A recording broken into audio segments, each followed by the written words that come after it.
Hey, salut! Alors, une vidéo aujourd'hui sur la méditation. Je sais que beaucoup sont perdus sur cette notion de méditation. Il existe plein de façons de méditer. On se demande ce qu'il faut atteindre, on se demande si on médite bien ou pas. C'est quoi la méditation? Certains pensent qu'il faut faire le vide mental, ne plus avoir de pensée. Bref, beaucoup sont perdus et je trouve qu'il y a un livre qui est pas mal. En tout cas, pour l'instant, je le découvre, donc je ne peux pas en parler complètement, je ne l'ai pas terminé. Mais il y a un passage que j'ai envie de partager avec vous parce que ça peut aider pas mal de gens sur cette notion de méditation. Le livre, le voici. Voilà. C'est Le bonheur de la méditation, donc par Yongey Mingyur Rinpoche, préfacé par Mathieu Ricard. Et voici le passage que j'ai envie de partager avec toi. Dans l'édition poche, c'est page 217. Voici. Donc, la méditation ne sert pas à s'éclater, à planer ou à s'éclaircir les idées. Pour donner un échantillon des nombreux termes que j'ai entendus au cours de mes voyages. C'est un exercice très simple qui consiste à rester dans l'état naturel de l'esprit et à être simplement et clairement conscient de toutes les pensées, les sensations et les émotions qui y surgissent. Beaucoup repoussent l'idée de méditer parce que l'image qui leur vient tout de suite à l'esprit est celle de quelqu'un assis pendant des heures, le dos droit comme un manche à balai, les jambes en tailleur et l'esprit complètement vide. Or, cette image ne correspond à rien. Pour s'asseoir les jambes croisées et le dos droit, il faut certes un peu d'habitude, surtout en Occident où l'on s'avachit fréquemment devant la télévision ou l'ordinateur. Quant à garder l'esprit vide, c'est une idée fausse. Penser est la fonction naturelle de l'esprit. Il n'est pas davantage possible d'empêcher l'esprit d'avoir des pensées, des sentiments ou des sensations que d'empêcher le soleil d'émettre de la chaleur et de la lumière ou un orage de produire des éclairs et de la pluie.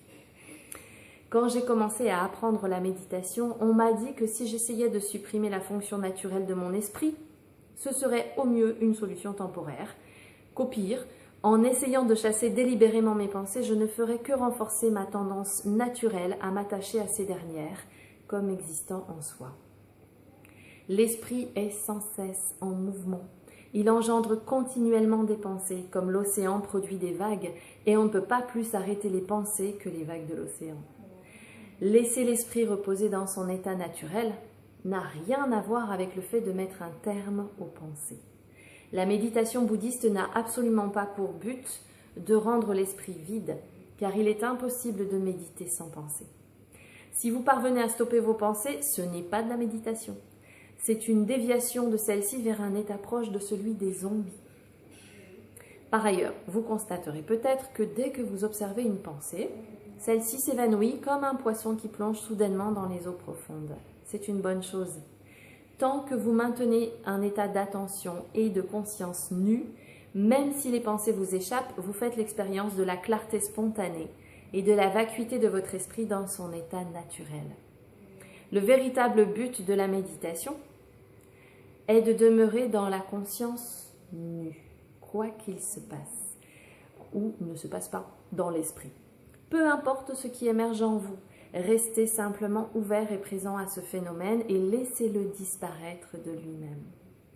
Si rien ne se produit ou si les pensées s'évanouissent avant que vous ne les ayez remarquées, demeurez simplement dans cette clarté naturelle.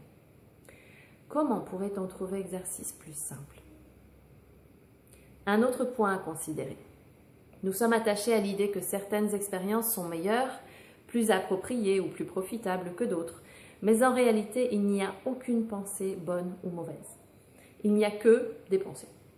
Pourtant, dès qu'un groupe de neurones bavards commence à lancer des signaux que nous traduisons comme pensées, un autre groupe se met à les juger. Voilà une pensée de revanche, ce n'est pas bien de ta part. Ou, en fait, tu as peur, tu n'es bon à rien. La méditation est vraiment un exercice de conscience nu, sans jugement. Quand on médite, on doit le faire comme un scientifique étudierait les perceptions subjectives d'une autre personne. Au début, ce n'est pas facile, car la plupart d'entre nous ont l'habitude de penser que s'ils jugent une chose bonne ou mauvaise, elle l'est réellement. Mais lorsqu'on s'entraîne à s'observer simplement, à observer les pensées aller et venir, ces distinctions perdent peu à peu de leur rigidité. Le simple bon sens suffit d'ailleurs à nous convaincre que les innombrables phénomènes mentaux qui vont et viennent en nous en l'espace d'une seule minute ne peuvent pas tous refléter la réalité. Si vous continuez à rester conscient de l'activité de votre esprit, vous reconnaîtrez assez vite le caractère inconsistant des pensées, des émotions, des sensations et de toutes les perceptions que vous avez l'habitude de considérer comme réelles et solides. C'est comme si vous ôtiez des couches de poussière et de crasse de la surface d'un miroir. En vous accoutumant à voir le miroir propre de votre esprit, vous découvrirez la véritable nature lumineuse de ce dernier et vous cesserez d'être trompé par votre bavardage intérieur concernant ce que vous pensez être. Pas mal, non?